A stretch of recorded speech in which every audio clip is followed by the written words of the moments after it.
Ma'am, good evening. Nandito po ako tungkol sa shooting incident sa 123 Rainbow Street, Concepcion Dos, Marikina City.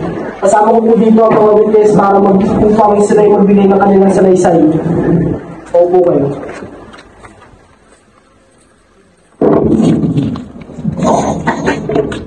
Sandali naman.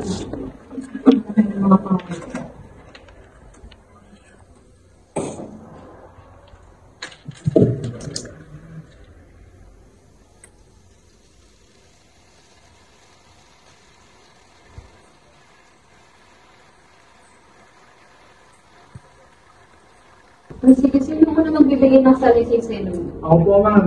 Corporal Lago, pakadala mo ng ibang witness sa kabilang room. Thank you. Tayo po muna kayo. Ito muna ko sa akin. Tayo po muna kayo.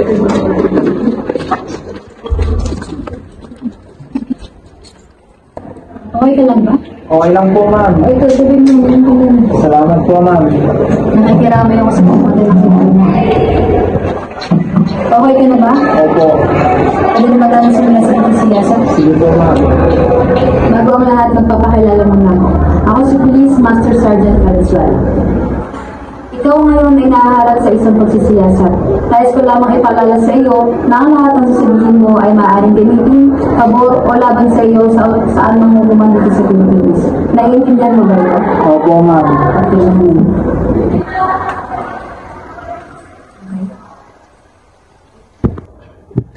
Marunong ka bang bumasa, sumulat, o umintindi ng legal Filipino na ating gagamitin sa pagsisiyasat rito? Magdano ito?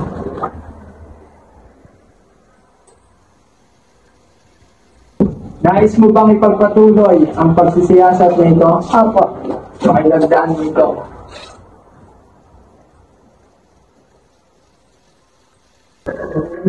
Ngayon, maaaring masabihin ang iyong tunay na pangalan at iba pang pag-aalanlan sa iyong buong pagkatao. Ako po si Leonardo de Bentingo, 22 years old, September 29, 2003. Citizen. Ako po ay walang trabaho. Nakatira po sa 123 Rainbow Street, Marikina City. Anong dahilan ko ba narito ko sa aming opisina? Nandito po para magbigay ng salaysay sa nangyaring aksidenteng nakita ko sa aming mga mahal. Ano ang kanalaman mo sa nangyaring insidente? Sama po sa inuman, sir. Ano ang iyong nasakyan? Bandang alas 3 po, habang si Gago po, may sigasin niya. Pero yung nilabas yung baril niya, tapos pinutok niya po sa amin. Ano naman?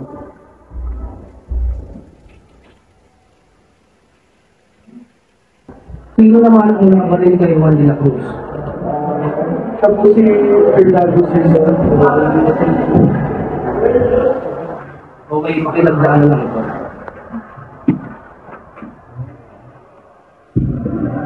Oras nangyari ang pagbaril. 3:38 PM po, ma'am. Pinagdaan mo.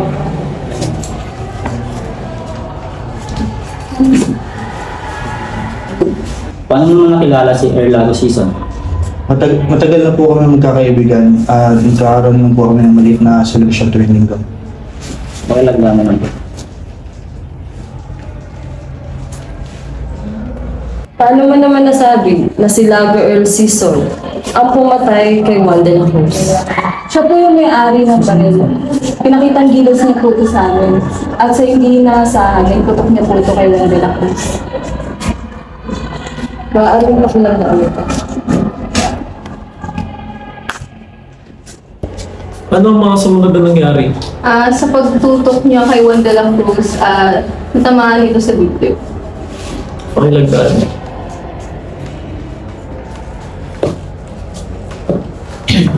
Ano pong ginawa nyo nang makita nyo ito? Agad ko pong nilagyan ng pressure ako ng dibdib upang mapigilan yung pagkalat ng dugo. Pakilagdaan na lang.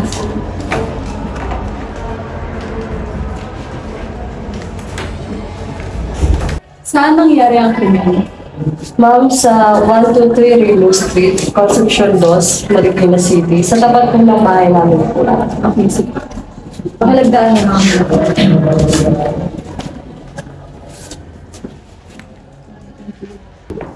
May mga naalala ka bang nakaraang alitan ng biktima at suspect? Wala naman po, sir. Ang mga nakarang araw po naman, saya naman po kasi kami nagiinuman. Ganun ba? Sige. Baka lagdaan na lang ito. Salamat.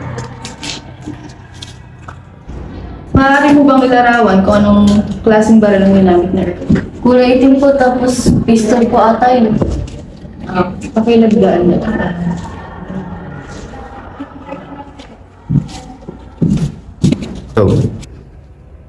Maaari mo bang ilarawan ng suot ng suspect? Naka-jacket po siya kulay itim, tapos color blue po ata yung shirt niya. Pakilagdaan na lang.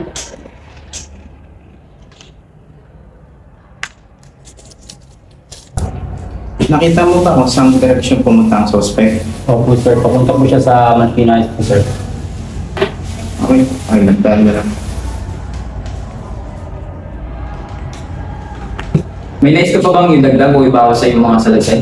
Wala na po. Sige. Lagdaan na lang ito.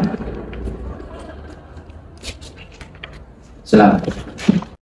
Handa mo bang nagdaan ang iyong salaysay na binubuo ng 2 pahina na katunayan na natin iyong sasabihin ay pawang katotohanan lamang na walang sino man tumakot, namilit at nangako magbayad para gawin ang salaysay na ito? Kapirmahan na lang po.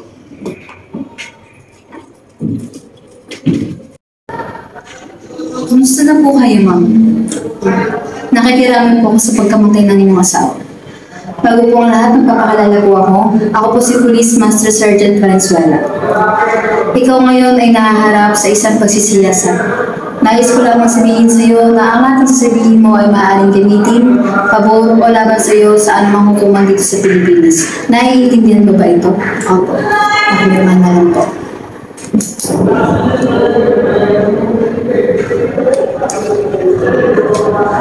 Nais niyo po bang ipagpatuloy ang pagsisiyasat na ito? Opo. Pakilirmahan na lang po. Marunong po ba kayong bumasa o sumulat at nakakaintindi po ba kayo ng wikang Filipino na siyang gagamitin natin sa pagsisiyasat ngayon? Opo. Pakilagdan.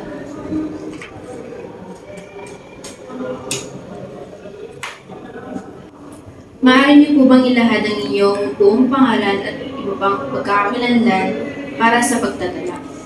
Ako po si Mary Gate de la Cruz, 25 years old, na nakatira po sa 99 Malunggay Street, Barangay Nangka, Marikina City.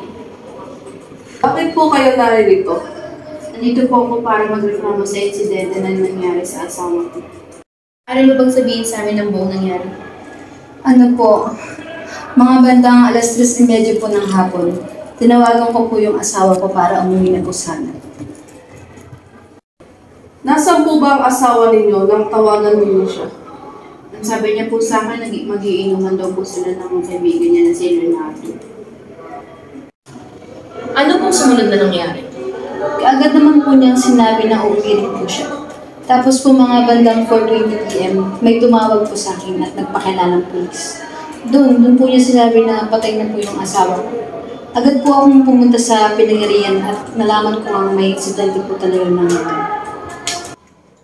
May nakapagsabi po ba sa inyo kung anong posibleng nangyari o kung sino ang mga taong huling kasama niya?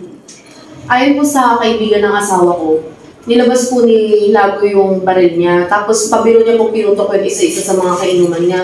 Tapos pag tutok daw po sa asawa ko, bigla daw po pumutok yung baril. Ano po ang mga nakita at napansin niyo sa lugar? Pagdating ko po, nakita ko na lang po madami na pong tao. Nakita ko na rin po yung asawa ko nakahandusay, marami pong dugo. Handa niyo po bang nagdaan yung salaysay na binubuo ng 2 pahina? Nakatunayan na lahat ng iyong sasabihin ay pawang katotohanan lamang. At walang sino mang nanakot, namilit, nangako na magbayad para gawin ang salaysay na ito.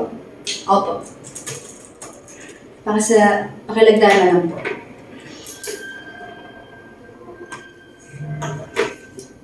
Papalabas na lang po sa inyong operasyon. In conclusion, while a group of friends was drinking, one of them pulled out a gun and accidentally discharged it, tragically causing the death of Juan de la Cruz. Overcome with panic, the suspect fled the scene, heading towards Marikina Heights. Through the detailed statement provided by the witnesses, authorities were able to swiftly launch an investigation, identify the suspect, and secure their immediate apprehension. These statements were crucial in advancing the case and ensuring justice for the victim.